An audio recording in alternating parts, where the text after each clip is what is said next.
Hello, my information seekers. I am Pallavi Sanger, your psychologist, and today I am hosting the show. I am with Dr. Vijay Raghuvanshi, one of the most reputed neuropsychiatrists and a sexologist in Indore. So today we will discuss about anxiety attacks, depression, sadness, and most probably the information about the major problems of migraine. Okay. Hello, sir. Hello Pallavi ji. जैसे कि आपने invite किया मेरे लिए, ये मेरे लिए बहुत गौरव की क्षण की बात है। और आगे आज हम डिस्कस करने वाले हैं जैसे कि मेंटल हेल्थ पर। तो जो भी आपकी क्वेरी है और जो जो भी आपके स्टूडेंट की या जो भी आपके पेशेंट की अभी तक क्वेरी है, कुछ भी क्वेरी हो आप पूछ सकते हैं। ओके सर, डिप्रेशन मतलब क्या होता क्या है डिप्रेशन? मोस्टली लोग डिप्रेशन को समझ लेते हैं कि बस हम उदास हैं, अरे हम तो डिप्रेस्ड हैं। तो क्या होना चाहिए डिप्रेशन? एग्जैक्ट इसकी क्या डेफिनेशन हो सकती है? देखो, डिप्रेशन बहुत ही कॉमन है ना। और डिप्रेशन एक मेडिकल कंडीशन है। अगर हम इसमें देखा जाए तो अगर डिप्रेशन क्या होता है कि जैसे कि यहाँ पर हमारा 15 दिन के लिए एटलीस्ट अगर जो डायग्नोसिस के लिए देखा जाए तो 15 दिन के लिए अगर हम सैडनेस है, कोई रीजन भी हो सकता है, विदाउट रीजन भी कोई एक्सटर्नल फैक्टर हो सकता है और नहीं भी हो सकता है। तो हम काफ़ी सैड हैं, हमारा कहीं मन नहीं लग रहा है, जाने में नहीं लगता, हमारा लॉस ऑफ इंटरेस्ट है कि कोई भी एक्टिविटी हम जैसे पहले करते थे, जैसे घूमने जाना, वर्क प्लेस पे जैसे बच्चे होते हैं उनका अटेंशन कंसंट्रेशन पढ़ाई में मन लगना, तो वो नहीं लगेगा। मतलब जो भी हमारी प्लेजरेबल एक्टिविटी होती है वो कहीं ना कहीं हमारी कम हो जाती है उसमें। फिर अगर देखा जाता था और इसमें कि अब कुछ टाइम बाद ही उनको जो लगेगा उसके साथ साथ में उनका कॉन्फिडेंस काफ़ी कम हो जाएगा। अगर आपने उस टाइम पे उनको कोई काम दिया है, कोई भी काम देंगे तो वो काम नहीं कर पाएंगे, तो कॉन्फिडेंस कम हो जाता है और स्लीप, एपेटाइट, इन सब में चेंजेस आने लगते हैं। इसको ही डिप्रेशन बोलते हैं। ओके, तो सर सैडनेस और डिप्रेशन को कैसे रिलेट कर सकते हैं कि यही सैडनेस है और यही डिप्रेशन है? हाँ, अब सैडनेस तो देखिए कभी भी हो सकती है। जिसमें सैडनेस में क्या होता है कि जैसे कि आप ऑफिस में काम कर रहे हैं, वर्क प्लेस में बॉस ने कुछ बोल दिया और आप एक दिन के लिए गए और बॉस पे गुस्सा होगा, यार उसने ऐसे कैसे बोल दिया है ना।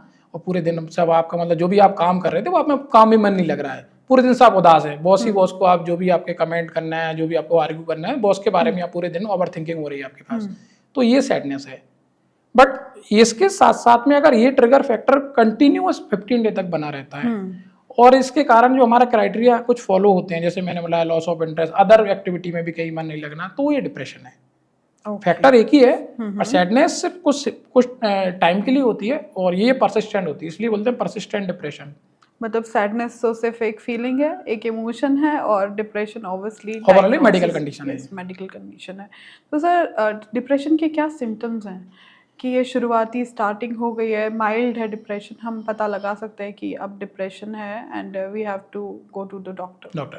देखिए, माइल्ड डिप्रेशन में क्या होता है कि हमारे को जैसे कि लॉस ऑफ जो सैडनेस है ना, सैडनेस होती है, लॉस ऑफ इंटरेस्ट है और आपकी सुबह सुबह जो थकावट होती है वो फील होती है ना, ये एक बेसिक रहता है। फिर इसके बाद में स्लीप है, एपेटाइट है, ये चेंजेस हो जाते हैं माइल्ड में। जिसमें जैसे कि लॉस ऑफ इंटरेस्ट तो काफ़ी रहेगा ही रहेगा, यहाँ पे हमारा जना अभी स्टार्टिंग में मैंने बताया कहीं जाने का मन नहीं करना, लोगों से मिलना नहीं है ना, और जो अपनी प्लेजरेबल एक्टिविटी है वो काफ़ी रिड्यूज हो जाती हैं। जैसे अगर कुछ वर्क प्लेस की बात करें तो जैसे पार्टनर है, पार्टनर के साथ में नॉर्मल इंटीमेट रहते हैं लोग, तो वो भी चीज़ें कम हो जाती हैं। मतलब हमारा जो जहाँ पे हमको इंटरेस्ट हो रहा था लाइफ का वो एक खत्म हो जाता है गोल। फिर ये रहेगा इसके साथ साथ में, अब अगर उनसे अगर कोई अपन बातें करते हैं, अगर फैमिली में बात करें तो फैमिली में क्या होता है, वो बहुत ज़्यादा चिड़चिड़े हो जाते हैं, गुस्सा करने लगते हैं। आपने कोई भी उनसे आर्ग्यू करा, यार ये करना है काम, या बॉस ने कुछ काम दिया ये करना है, तो वो उनको टॉलरेट ही नहीं करते हैं, कैसे कैसे दे दिया काम। फिर उनका कॉन्फिडेंस भी लो रहता है। कॉन्फिडेंस की बात करें तो आपने जैसे कि अगर स्कूल में बच्चे, अगर पहले क्या होता था कि वो 10 किताब को भी पढ़ने की कोशिश करता था, उसका कॉन्फिडेंस बहुत हाई होता है, नहीं यार मैं ये भी क्वेश्चन सॉल्व कर लूंगा, ये भी कर लूंगा, ये भी कर लूंगा। बट इसमें क्या होता है, वो क्वेश्चन भी सॉल्व नहीं कर पाता। उसको एक क्वेश्चन भी अगर उसको दे दिया, ऐसा लगेगा यार इतना बड़ा कैसे कर पाऊंगा मैं, ये मैं कर ही नहीं सकता हूँ, ये मेरी कोशिश ही नहीं है। फिर उसमें एक आता है, इसके साथ साथ में गिल्ट फील होने लगता है, क्योंकि ये एक्चुअली नेगेटिव थॉट आए उसको, क्योंकि ये मैं कुछ नहीं कर सकता, मेरे साथ ये नहीं हो पा रहा, लो इंटरेस्ट हो गया, तो उसकी ओवरऑल फीलिंग जो होती है वो नेगेटिव थॉट में कन्वर्ट हो जाती हैं।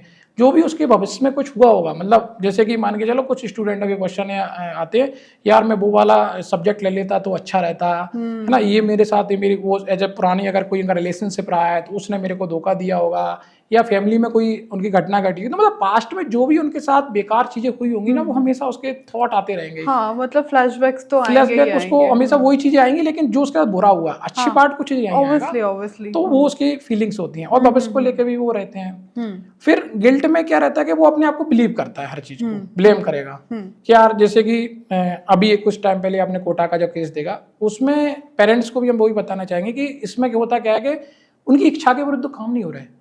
तो क्या हो रहा है कि बच्चे को डॉक्टर बना दिया, इंजीनियर बना दिया, कलेक्टर बना दिया, ये तो एक हर टर्म में है, लेकिन क्या उसकी वास्तव में उसकी इच्छा है इस चीज में? बिल्कुल सही, बिल्कुल सही। तब अब क्या होता है कि बच्चे की इच्छा नहीं थी बिल्कुल भी, या बच्चे की इच्छा नहीं है, और हम उसको एक प्रेशराइज करके, नहीं आपको डॉक्टर ही बनना है, आपको यूपीएससी, हमारे यूपीएससी के बहुत कॉमन कॉल भी आते हैं और हम उनको काउंसलिंग भी करते हैं।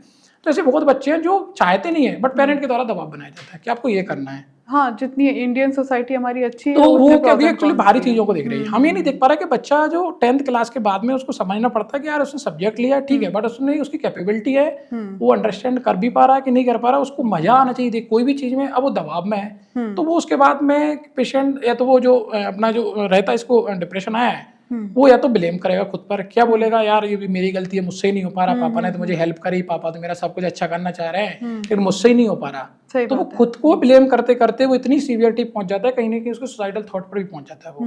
क्यों? क्योंकि उसने कहा कि सब कुछ गलती मेरी है, क्योंकि पापा ने मेरे को पैसा दिया, पापा ने अच्छी कोचिंग लगाई, और मैं ही नहीं कर पा रहा। बट ये भूल गया कि यार वो मेरा प्लेजरेबल एक्टिविटी नहीं थी। एग्जैक्टली, है ना?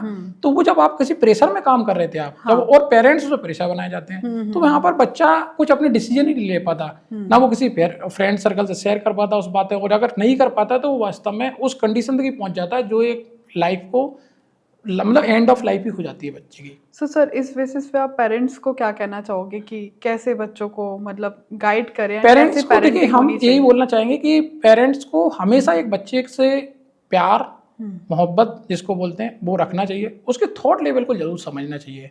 अगर पेरेंट्स उसके वाइब्स को, उसके अंडरस्टैंडिंग को, उसके प्लेजरेबल एक्टिविटी को समझेंगे कि वो चाहता क्या है एक्चुअल में, वो वास्तव में आर्टिस्ट है तो आर्टिस्ट वाला काम दें, वो अगर एक्टर की लाइन में जाना चाहता है तो एक्टर बनना चाहता है तो बिल्कुल बनने दें। अब क्या होगा उसका एंड वही जानेगा, क्योंकि उसकी एक्चुअली उसका मन का काम होगा ना, तो वो उसको कभी उसको गिल्ट फील नहीं होगा कि यार मेरे को पसंद था, नहीं हुआ कोई बात नहीं, पसंद तो है ना।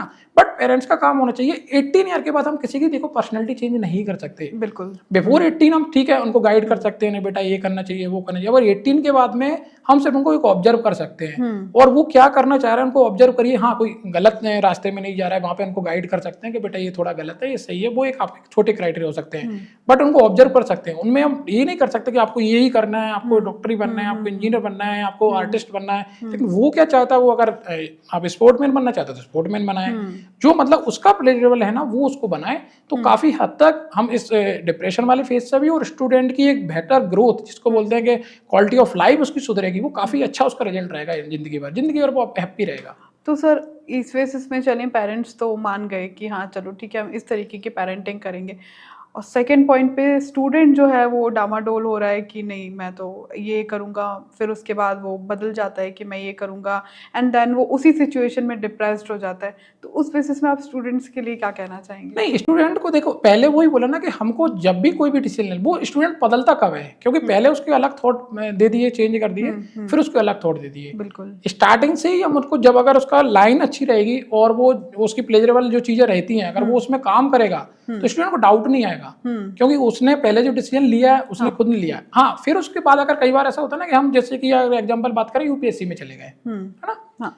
अब यूपीएससी के बच्चे होते हैं, हम मानते हैं कि एग्जाम बहुत टफ होता है, 3 स्टेज होती है ना, तो उस स्टेज तक कभी पार नहीं हो पाते हैं, लेकिन उसने अपना काम किया, तो अब उसको क्विट करना है तो फैमिली मेंबर से सपोर्ट लेके बात करके, क्या मेरे पास मैंने पूरा अपना एफर्ट लगा दिया है, अब मेरे को नहीं आ रहा, अब मैं दूसरा एक पार्ट में जा सकता है। हाँ। तो अभी भी पेरेंट्स को उसी से यही पूछना चाहिए कि बेटा दूसरा और कोई ऑप्शन है तुम्हारे पास, और को सोच रखा है तुमने, तो वहां पर हम ऐसा नहीं बोले कि नहीं पेरेंट्स क्या, नहीं तुमको अब इसमें फंस गए हो तो इसमें अब तुम कुछ नहीं कर पाओगे, और कोई कमेंट नहीं करना है। आप कमेंट करने का काम आपका 18 ईयर के पहले था, जो आपने करना था जो आप कर दिया। कमेंट आपको कभी नहीं करना है, और आपको मतलब कि आपको किसी चीज को, वर्ड को बार बार एक ही कमेंट करके हम उसको क्या करा देते हैं, और हाँ, जिसका कॉन्फिडेंस है ना काफी लो हो जाता लो है, हो जाता है। तो हम कॉन्फिडेंस भी लो नहीं करना उसका, तो काफी हद तक हम इस चीजों से निकल सकते हैं। ओके, तो सर जैसे ऑब्वियसली सैडनेस तो इमोशन है, तो सर डिप्रेशन को मतलब कौन सी स्टेज में है कि उसको जल्दी से ठीक किया जा सकता है?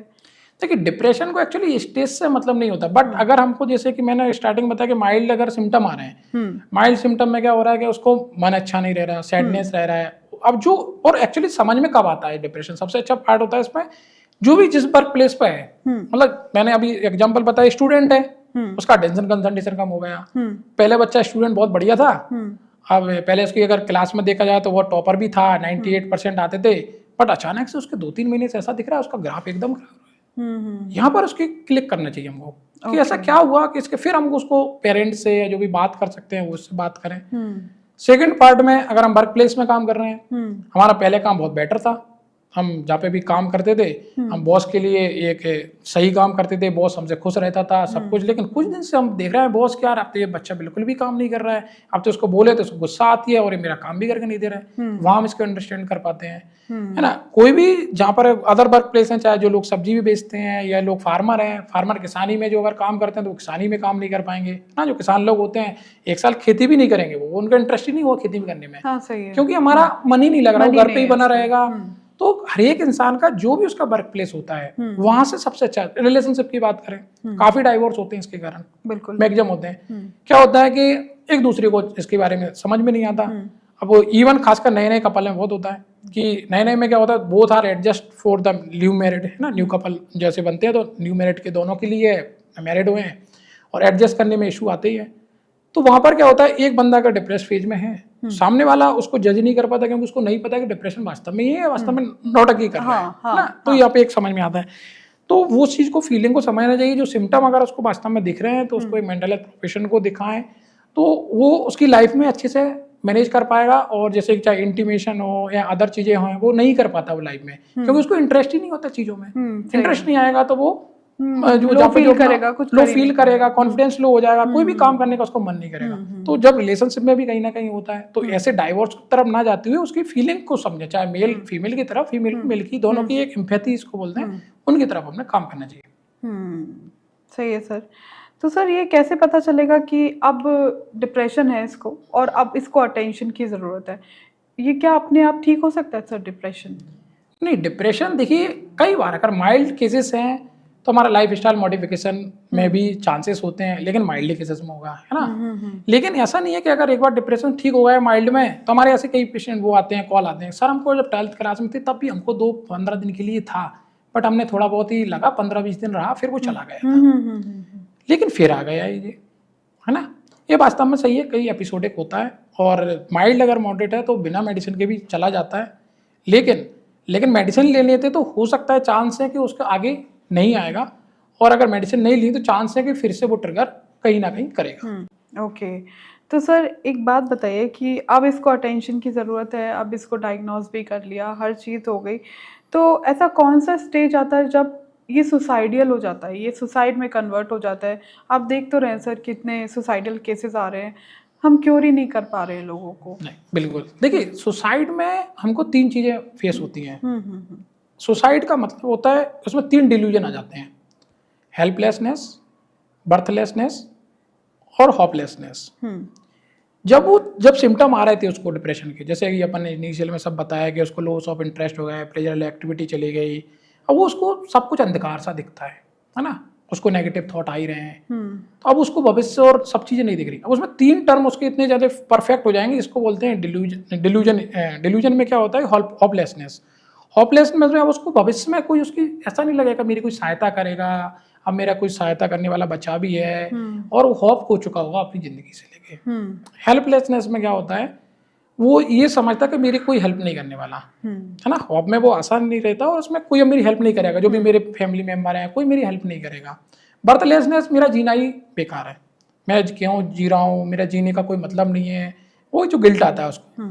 ये अगर तीनों एक साथ आ गए तो वहाँ बंदा सुसाइड कर लेता है, क्योंकि ये तीनों में से अगर एक भी बचा हुआ है तो उसके बेसिस पे जी जाएगा। मान के चलो उसका हेल्पलेसनेस आया और बर्थलेसनेस आया, तो वो बताएगा तो वार्निंग साइन जिसको बोलते हैं कि यार मेरे को अच्छा नहीं लग रहा है, तो यहाँ पर हम वार्निंग साइन में काफ़ी फैमिली मेम्बर है जो उसको बताते हैं। कई बार वो पंखी के बारे में पूछेगा, कई बार वो अपने वो उसमें जो मैसेज है उसमें लिख सकता है, राइटिंग में लिख सकता है, कुछ ना कुछ वो ट्रिगर हमेशा देता है। सुसाइड वाला पेशेंट स्टार्टिंग में, बट इसको समझने वाले भी बहुत जरूरी है। हाँ। लोग क्या करते हैं, जैसे कि हमने बोला यार मेरे को मरने का मन कर रहा है, ठीक है तेरा ऐसा ही करता रहता है आदत, तो उसको एक मजाक में ही कई बार टाल देते चले हैं। जाते हैं। बट मजाक में नहीं लेना चाहिए, उसके बिहेवियर को ऑब्जर्व करना चाहिए कि जिसका बिहेवियर पहले था वो काफी हद तक चेंज हो चुका है और ये वास्तव में इसके कहीं ना कहीं प्रॉब्लम है। तो उस कंडीशन में तो हमको इमीडिएटली इमरजेंसी है, तो इमरजेंसी में मेंटल हेल्थ प्रोफेशन को उस टाइम पे दिखाना चाहिए। क्योंकि अगर उसको तीनों अगर एक साथ आ गए, हेल्पलेसनेस, ब्रेथलेसनेस और हेल्पलेसनेस, तो बिल्कुल भी वो दे नहीं सकता है, वो उस टाइम सुसाइड कर देगा।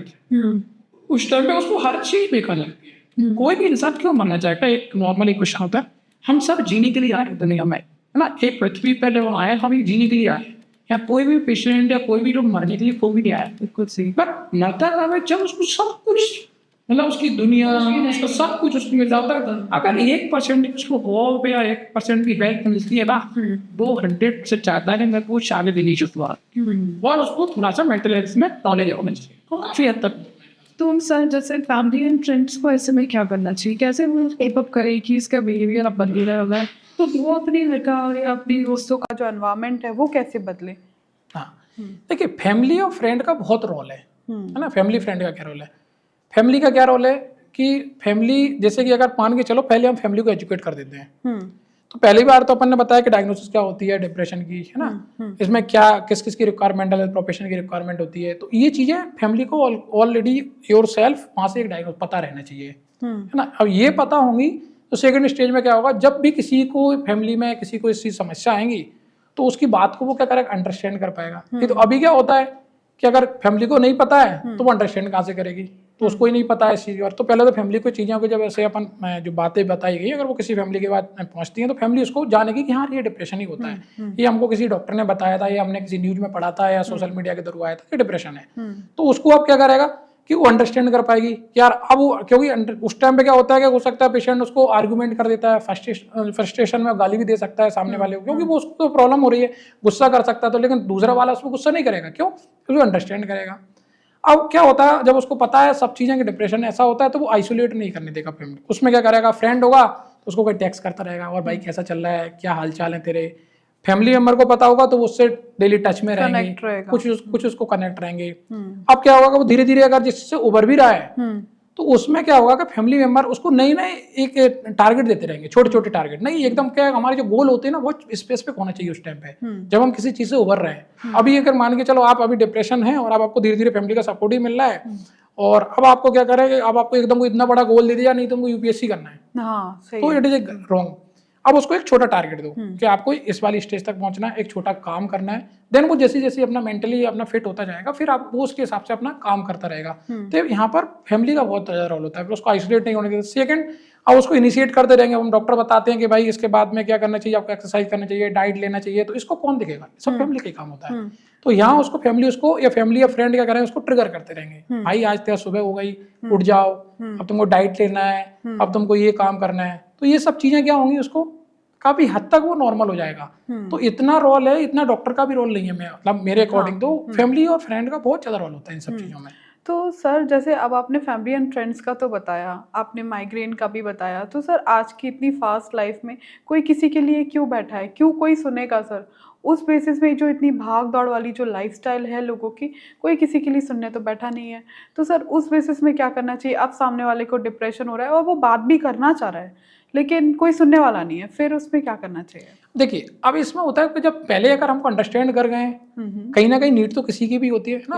अब ऐसा जरूर नहीं है किसी के पास, अब कोई कल अगर केसी आया हमारे पास, इसके पेरेंट्स सही नहीं है, इसके फ्रेंड भी नहीं है कोई, तब फिर हमको सोशल गैदरिंग होती है जहाँ सपोर्ट होता है ना। जो चीज़ें आपकी प्लेजरेबल रहती हैं, किसी को अध्यात्म पसंद होता है, किसी को स्पिरिचुअलिटी में पसंद होते हैं, किसी को एक्टर्स और इसमें जो एंटरटेनमेंट की चीज़ें होती है, मोटिवेशन चीज़ें होती है, वो पसंद होते हैं, तो वहाँ उसका कहीं ना कहीं एक सपोर्ट रहता है। तो कुछ ना कुछ उसका सपोर्टिव सिस्टम बहुत जरूरी है वहाँ पे। अगर किसी ना किसी सपोर्ट रहेगा तो वो काफ़ी हद तक उस चीज़ से निकल सकता है। ओके, तो सर आपने स्टूडेंट्स के बारे में बताया हमें, जो वर्कर्स हैं, जो कॉर्पोरेट्स हैं, उनके बारे में आपने बताया। अब सर होम मेकर्स वो तो घर में ही रहती हैं और हो सकता है कि वो अपने बच्चों से भी बात ना कर पाएँ और अपने हस्बैंड या अपनी वाइफ से भी बात ना कर पाएँ, मतलब होम मेकर्स ऑब्वियसली। तो सर उस बेसिस में क्या करना चाहिए कि होम मेकर्स क्या करें एग्जैक्टली, किससे बात करें, और अगर उनको वाकई में डिप्रेशन है तो कैसे उसको वो कोप अप करें और कैसे क्योर करें? देखिए, सबसे कॉपिंग के लिए तो जब अगर डिप्रेशन का है तो इनिशियल फेजेस में तो हम उसको वही बोलते हैं कि अगर माइल्ड टू मॉडरेट है तो पहले उसको लाइफ स्टाइल पे ही फोकस करना चाहिए। इवन आप यकीन नहीं मानेंगे, एक मेरा केस था साथ में, वो उनका कोविड के बाद उनको 2-3 महीने मेरे को डेली बोलते थे कि सर मेरे को आज डिप्रेशन हो रहा है, घर में रहते थे वो। लेकिन मैंने उनको होप वही था कि मैंने उनका लाइफ स्टाइल मॉडिफिकेशन इतना अच्छा था, उनका वो उन्होंने बंद नहीं किया। मॉर्निंग वॉक जाना, शाम को उन्होंने क्लब ज्वाइन कर रखा था आपका, वहाँ पे जो है अपना वर्क करना है ना, या मतलब जो भी उनकी एक्टिविटी, स्पोर्ट में गेम खेलना, तो वो सब चीजें कुछ ना कुछ करते रहते थे वो। उनका पूरा दिन का जो रूटीन था, उनका जो वर्क स्टाइल था वो करते रहे। उन्होंने उस चीज पे कम्प्रोमाइज नहीं किया। ऑटोमेटिकली कहीं ना कहीं जो माइल्ड पॉइंट था तो माइल्ड से आराम से निकल लिए, फेज था फेज निकल गए। सेम होम मेकर के लिए, अगर वो घर में काम कर रहे हैं और कोई नहीं है बातचीत के लिए, तो पहले तो अपनी लाइफ स्टाइल पे काम करें। जो उनका मॉर्निंग वॉक है, योगा है, मेडिटेशन है, हेल्दी डाइट। यहाँ पे देखिए बहुत डाइट का बहुत रोल होता है। कुछ ऐसी डाइटें होती हैं जहाँ पे जो सेरोटोनिन, डोपामीन और एपिनेफ्रिन इनको बढ़ाती हैं। इन डाइट को फोकस करें, डेली लाइफ स्टाइल में इन सब चीजों को लेके आए।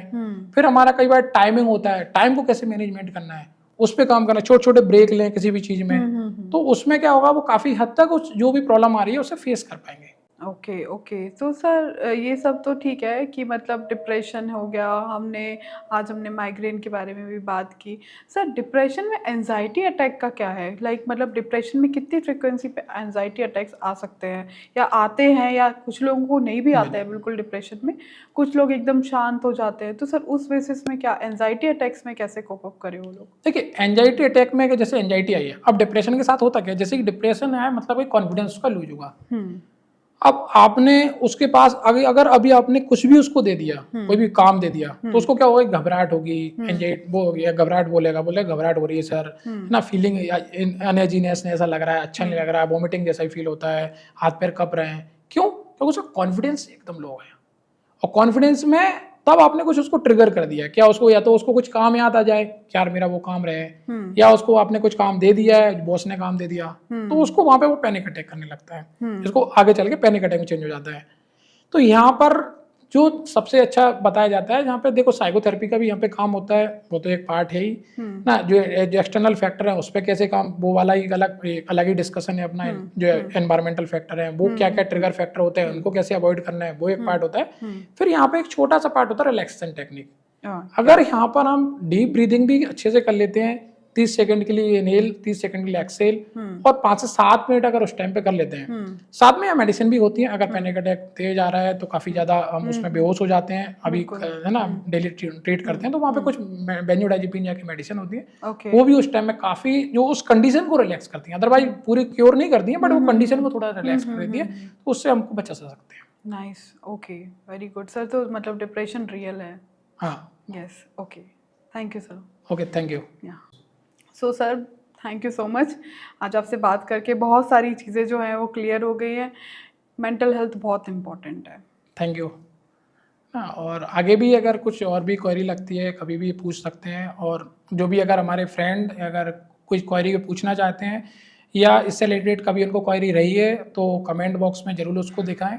हम आगे जो भी हमारा कोई भी पॉडकास्ट आएगा उसमें हम इस क्वेश्चन को राइज करेंगे और आपकी जो भी प्रॉब्लम होगी उसको सॉल्व करने की कोशिश करेंगे। आपसे ऑनलाइन विजिट भी हो सकता है, ऑनलाइन मीटअप भी हो सकता है, या फिर क्लिनिक विजिट करना, कैसा क्या आपको सही लगता है कि अब लोग आपको देख रहे हैं तो ऑब्वियसली वो आपसे पूछेंगे कि सर मुझे ये प्रॉब्लम हो रही है, तो किस तरीके से आप उनको बुलाएंगे? आप online is the best option? जो भी रहता, जो भी इनको कंफर्ट होता है, हम ऑनलाइन भी कंसल्टेशन अवेलेबल है ना, बट कुछ क्राइटेरिया होते हैं ऑनलाइन के, उसको फॉलो करना होता है, टेली मेडिसिन होता है, और अदरवाइज हम अवेलेबल भी होते हैं, है ना। तो मेरा clinic DP jewellers high court के पास है, वहाँ पे गूगल पे भी सर्च कर सकते हैं उसके लिए, ना, डॉक्टर विजय रघुवंशी के नाम से है।